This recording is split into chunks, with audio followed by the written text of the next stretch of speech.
दोस्तों, कैसे हैं आप? आज की कहानी आपको डर की उन गहराइयों में ले जाएगी जहां अंधेरा सिर्फ रोशनी की कमी नहीं होता, बल्कि किसी अनजान चीज की मौजूदगी का एहसास होता है। आज की कहानी इंडिया के एक पुरस्कार जंगल की है, जहां तीन कॉलेज दोस्त मोहित, राजू और अरुण सिर्फ एडवेंचर के लिए गए थे। लेकिन वहां उन्होंने जो सुना, जो देखा और जो झेला, उसने उनकी जिंदगी हमेशा के लिए बदल दी।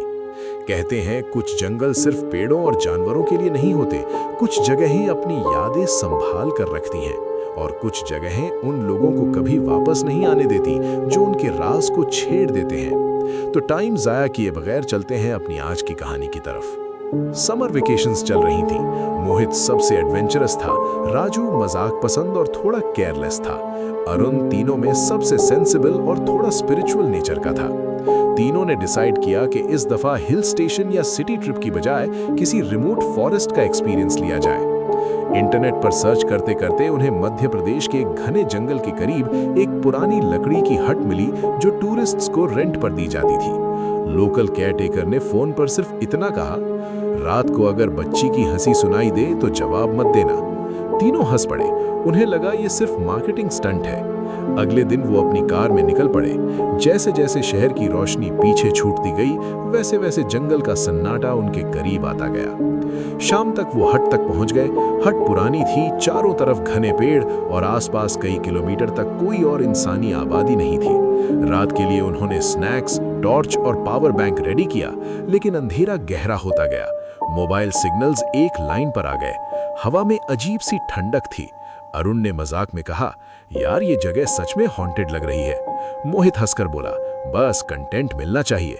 उन्हें बिल्कुल अंदाजा नहीं था कि उस रात से उनकी जिंदगी का सबसे खौफनाक सफर शुरू होने वाला है। डिनर के बाद तीनों वरांडा में बैठे जंगल की आवाजों को सुन रहे थे। दूर कहीं उल्लू बोल रहा था, हवा सूखे पत्तों को हिला रही थी। रात के करीब 11 बजे अचानक बिजली चली गई। पूरा एरिया अंधेरे में डूब गया। सिर्फ उनकी टॉर्चेस और आसमान में आधा चंद्रमा था। राजू ने मजाक में कहा, अब बस भूत की एंट्री बाकी है। जैसे ही उसने ये कहा, जंगल के अंदर से हल्की सी बच्ची की हंसी सुनाई दी। तीनों एकदम चुप हो गए। हंसी बिल्कुल पास नहीं थी, लेकिन इतनी दूर भी नहीं कि इग्नोर की जा सके। आवाज मासूम लग रही थी, लेकिन उसके पीछे कुछ ऐसा था जो दिल को बेचैन कर रहा था। मोहित ने कहा, किसी लोकल की बेटी होगी, और उनका चेहरा सफेद पड़ गया। उसने धीरे से कहा, केयरटेकर ने क्या कहा था याद है? जवाब मत देना। कुछ मिनट तक सन्नाटा रहा, फिर वही हंसी दोबारा सुनाई दी, इस बार ज्यादा करीब। राजू ने टॉर्च उठाकर पेड़ों की तरफ रोशनी डाली, मगर कुछ नजर न आया। सिर्फ दो पेड़ों के दरमियान सफेद सा कुछ हिलता महसूस हुआ। जब तक वो फोकस करता, वो गायब हो चुका था। रात 1 बजे के करीब तीनों सोने के लिए अंदर चले गए। हट के अंदर पुरानी लकड़ी की दीवारें चीख रही थी। छत पर कुछ घिसटने की आवाज आ रही थी। अरुण ने मंत्र पढ़ना शुरू कर दिया। मोहित ने खुद को स्ट्रांग दिखाने की कोशिश की, लेकिन उसकी आंखों में भी डर था। और फिर बिल्कुल खिड़की के बाहर से एक बच्ची की हंसी सुनाई दी, इस बार इतनी पास कि जैसे कोई उनके साथ ही खड़ी हो। खिड़की के धुंधले शीशे पर छोटे हाथ का निशान उभर आया। तीनों ने रात जागकर गुजारी। फजर के करीब थोड़ी देर के लिए उनकी आंख लग गई। उन्हें नहीं पता था कि सुबह उनमें से एक दोस्त उनके साथ नहीं होगा। सुबह 6 बजे मोहित की आंख खुली। राजू का बिस्तर खाली था। पहले उन्हें लगा वो वॉशरूम गया होगा, फिर लगा शायद बाहर फोटोग्राफी के लिए गया हो। लेकिन 15 मिनट गुजर गए, न राजू का जवाब, न उसका कोई निशान। मोबाइल सिग्नल्स बिल्कुल खत्म थे। मोहित और अरुण ने हट के आसपास राजू को ढूंढना शुरू किया। मिट्टी पर नंगे पांव के छोटे छोटे निशान नजर आए और उनके साथ राजू के शूज के फ्रेश प्रिंट्स। ऐसा लग रहा था जैसे राजू किसी बच्चे के पीछे जंगल के अंदर चला गया हो। अरुण का गला सूख गया। उसने जवाब दे दिया होगा। पेड़ घने होते गए, हवा ठंडी होती गई। कुछ दूर जाकर उन्हें राजू का फोन मिला। स्क्रीन टूट चुकी थी, लेकिन ऑडियो रिकॉर्डर ऑन था। मोहित ने प्ले किया। पहले राजू की हंसी सुनाई दी। कौन है? छुप क्यों रही हो? फिर बच्ची की आवाज, मेरे साथ खेलो। उसके बाद राजू की सांस तेज हो गई। फिर उसने चीख कर कहा, मोहित, अरुण, ये बच्ची इंसान नहीं है। रिकॉर्डर एक खौफनाक हंसी के साथ बंद हो गया। मोहित और अरुण घबराकर वापस हट की तरफ भागने लगे, लेकिन रास्ते में उन्हें एक पुराना पत्थर का चबूतरा मिला। उस पर सूखे फूल और एक टूटी हुई गुड़िया रखी थी। नीचे हिंदी में लिखा था, Gudiya age 7 lost in the forest. Arun को सब समझ आने लगा। सालों पहले एक बच्ची इस जंगल में खो गई थी। शायद वो कभी घर वापस नहीं जा सकी। शायद अब वो अकेली नहीं रहना चाहती थी। और अब उसने राजू को अपना नया दोस्त बना लिया था। हट पर वापस पहुंचकर मोहित और अरुण ने केयर टेकर का पुराना नंबर दोबारा ट्राई किया। इस बार एक लाइन कनेक्ट हुई। केयर टेकर ने उनकी बात सुनते ही कहा, अगर बच्ची किसी को ले गई है तो आज रात 12 बजे से पहले उसी चबूतरे पर उसकी गुड़िया वापस रखो, वरना जो गया है कभी वापस नहीं आएगा। हट के स्टोर रूम में तलाश करते हुए उन्हें एक पुरानी वुडन डॉल मिली। डॉल की आंखें अजीब तरीके से चमक रही थी। अरुण ने उसे कपड़े में लपेटा और दोनों रात का इंतजार करने लगे। रात होते ही फिर बिजली चली गई। 12 बजे से कुछ मिनट पहले दोनों चबूतरे तक पहुंचे। हवा बिल्कुल रुक गई। जंगल का हर जानवर जैसे चुप हो गया। अरुण ने गुड़िया पत्थर पर रखी और धीरे से कहा, राजू को छोड़ दो। पहले सन्नाटा रहा, फिर पेड़ों के दरमियान से एक छोटी सी परछाई सामने आई। सफेद फ्रॉक, उलझे बाल और चेहरा आधे अंधेरे में छुपा हुआ। उसने डॉल उठाई।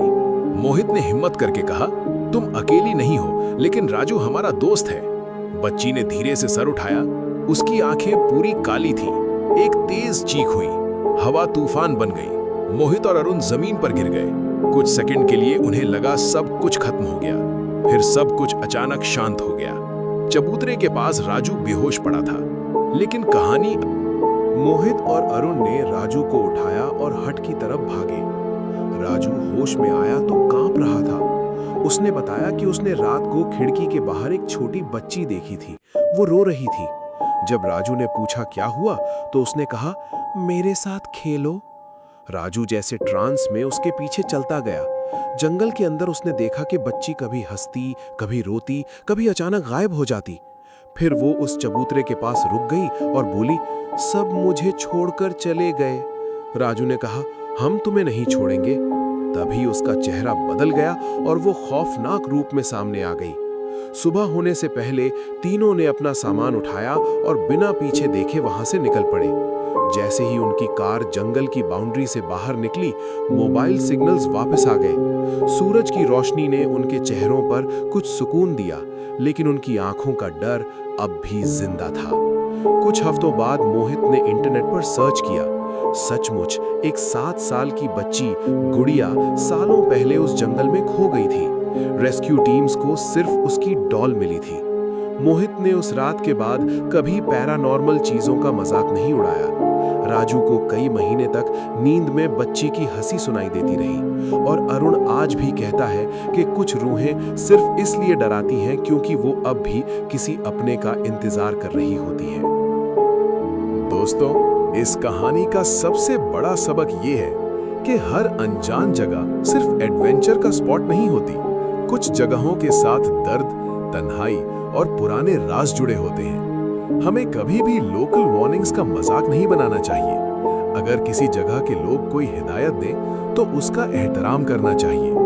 डर पर काबू पाने का सबसे बेहतर तरीका यह है कि पैनिक ना करें, अपने दोस्तों के साथ रहें और हर सिचुएशन में सोच समझकर फैसला करें। मोहित, राजू और अरुण बच गए क्योंकि उन्होंने एक दूसरे का साथ नहीं छोड़ा। लेकिन कहानी का सबसे खौफनाक हिस्सा अब भी बाकी है। कुछ महीने बाद मोहित अपने रूम में बैठा फुटेज एडिट कर रहा था। वीडियो के एक फ्रेम में हट की खिड़की के बाहर वही सफेद फ्रॉक वाली बच्ची नजर आई और ऑडियो के बिल्कुल आखिर में एक हल्की सी हंसी सुनाई दी।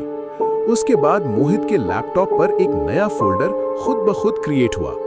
फोल्डर का नाम था कम बैक एंड प्ले। दोस्तों, अगर आपको भी कभी किसी सुनसान जगह पर बच्ची की हंसी सुनाई दे तो कभी जवाब मत देना।